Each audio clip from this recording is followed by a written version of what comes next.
may blue na na sidlanan para ito ay gagamitin sa CR, magbuhos tayo ng CR kasi nawawala naman tayo ng tubig.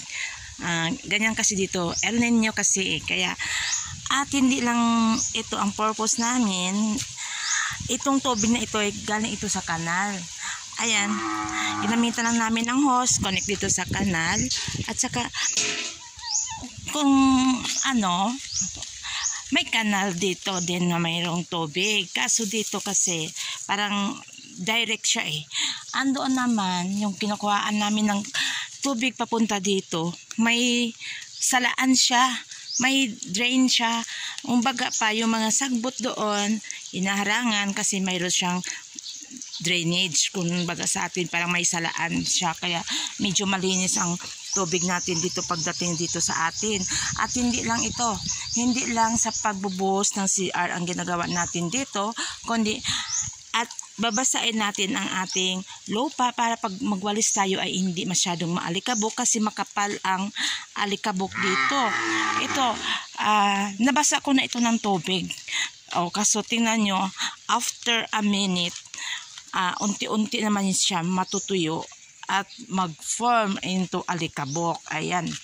Kaya ang ginagawa natin, habang naghihintay tayo magpuno yung tubig, nagwawalis tayo. And then, kaya napuno naman siya, isasali natin dito sa ating baldi para ipasok natin doon. Ayan. Ito nakikita nyo pag kunti na ang tubod niya, ibig sabihin may natsupon naman doon, may nakaharang naman doon sa ating salaan. Like dahon, like that. Pero maya matatanggal yan. Pag hindi yan matanggal, pupunta natin doon at saka tanggalin natin doon ang nakaharang sa kanya para mag naman sa dito. Ayan. Kaya ito guys, ang gagawin natin, ito, kuha tayo ito dito. Ayan, isasalin natin dito sa balde. Ayan.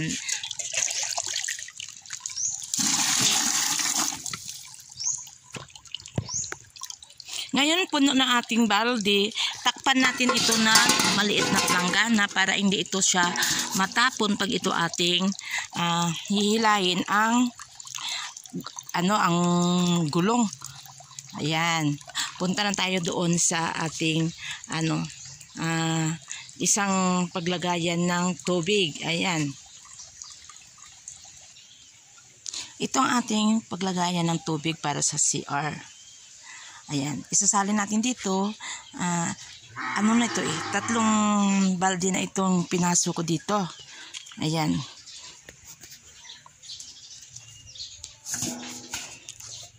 Kasi mabibigat ang balde, ang gagawin natin muna, ganito. Sasalin natin dito.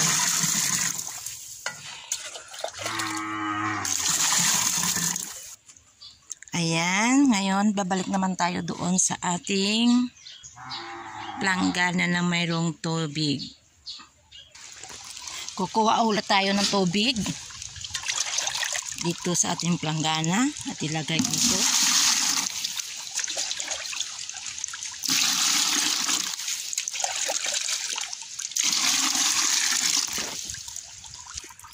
Ayan, ilang balik ko na dito. Ayan, konti na lang tubig. Ayan, dalhin na natin ito sa paglagay natin. At habang naghihintay tayo mapuno naman ito, ang gagawin naman natin ay kukuha tayo ng tubig doon sa kanal para atin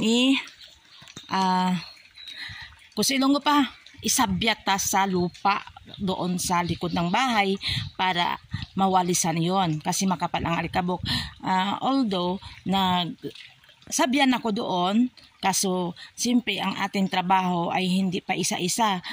3 klase yon. Magwalis, mag-igib, magtapon ng tubig sa ating paligid para mawalisan. Yun ang ginagawa natin.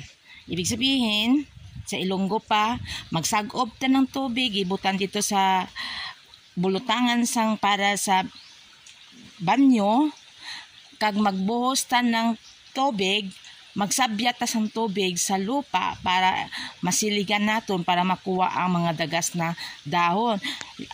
Tulad sini. O bago lang to na siligan, pero kay mahangin tapos El Nino, ang mga dahon ay malalagas. Yan. Amo ini ang nakalatabo sa lugar ng probinsya. Amo na siya. Karon, idulong taanay ang tubig dito sa lagayan. Kag hindi lang tapos na kung mapuno na siya, ginabutangan namon na sang chlorine para mapatay ang bakterya.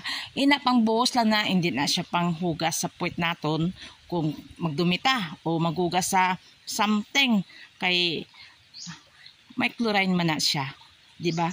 Kay ang para sa banyo nga papaliguan, atong dako nga sudlanan atong itom ng dako na amo na siya. Kay ina ay nimpyo na nga tubig na halin gid na siya sa sa nang kumbaga pa na filter na ba. Amo na. Kaso lang hindi siya adlaw-adlaw nagatubod. Amo na nga dira nato na siya ginastak ang tubig kay kung isa ka simana walay tubig. Kaya ang ginahimo naton pag maubos ang tubig, inang galon nga amoy na ginasudlan namon sa tubig, magsag-ob kami doon sa ginabayaran tag-piso ang galon kay ina siya di kuryente ang tubig dito. May tangke. Amo na siya para sa pagtig-ang naton. Ang amon tubig nga ginainom, amo na ginabakal naton nga pareho sa inyo nga ginabakal ninyo. Amo na siya. Ipakita ko sa inyo ang galon sang tubig nga amon ginaimnan. Kay basa abi ninyo gainom lang kami kun hindi naman. Amo na ang tubig nga amon ginaimnan. Amo na siya. Ayan. Diri kami nagainom. Ginabakal ni siya 20 pesos per galon. Amo na siya. Amo na ni kadamo ang atong tubig sa atong sidlanan. Amo na siya. Ayan.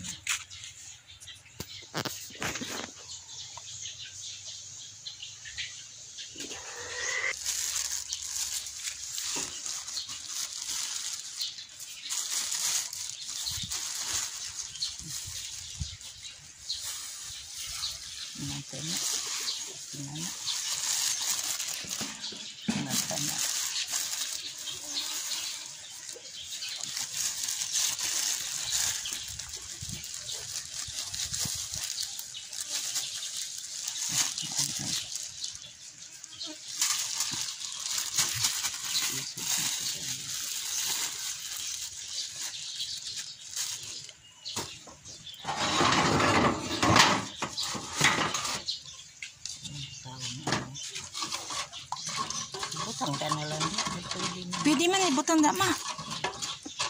Para pwede man nato ning tawon da karon. Kay tubig man gyapon ni.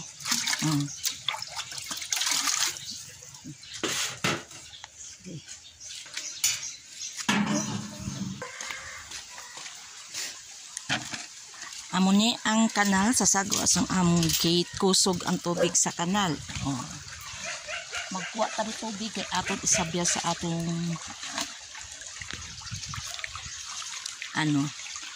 la puerta.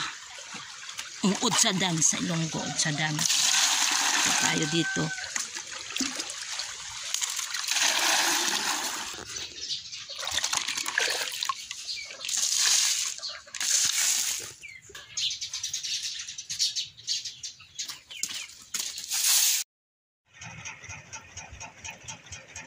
Ito ang sinasabi ko sa inyo na balanghoy. Ayan. Yun sa tabi naman ng, sabi na itong balanghoy, itong bakanti, saka itong mais. Ito ang sinasabi ko sa inyo na malapit na i-harvest na balanghoy na may pinutulan na siya ng kahoy. Ito. Itong pulang kahoy na to. Yan, tingnan nyo.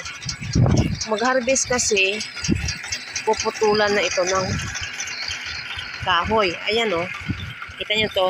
Kasi malapit na to i-harvest. Ayan. Pinuputulan na yan. Ayan. Itong pinakita ko kanina sa inyo. Yung doon ako sa, sa may maraming mga punong kahoy kanina. Di ba sabi ko, ayan. Ayan, grabe ang hangin Kasi uulan na naman. Ayan, di ba itong balanghoy? Ayan. Tingnan nyo. Kasi lalagay kami ng barbed wire. Yung hindi pa natapos. Tapos, ayan. Yung may bakanting lupa namin. Tapos yung mais namin yun doon. Sa dulo na daming kinain ng mga hayop. Ayan. Tingnan nyo, oh, ayan. Balanghoy.